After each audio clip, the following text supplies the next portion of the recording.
Its crew would consist of a captain, a pilot, and 9 passengers. It would also carry lots of scientific equipment and enough supplies to sustain the crew for months.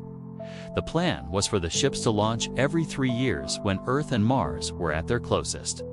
The journey would take about 6 months. First, the Orbital Express would fly to the Moon, where the crew would spend a few days checking out the scenery and doing science. Then the Colonial Transport would rendezvous with the Moon, pick up the passengers, and head to Mars.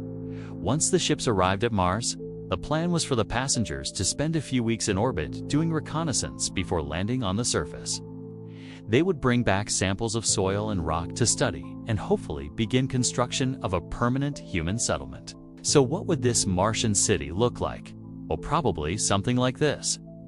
The buildings would be made from giant prefabricated metal modules.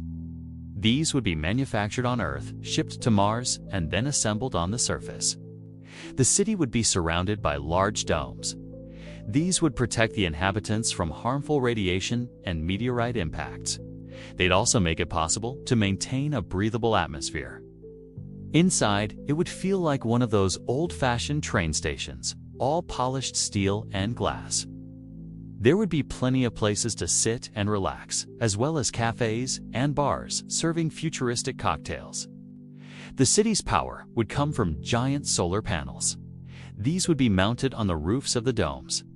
They would convert the thin Martian sunlight into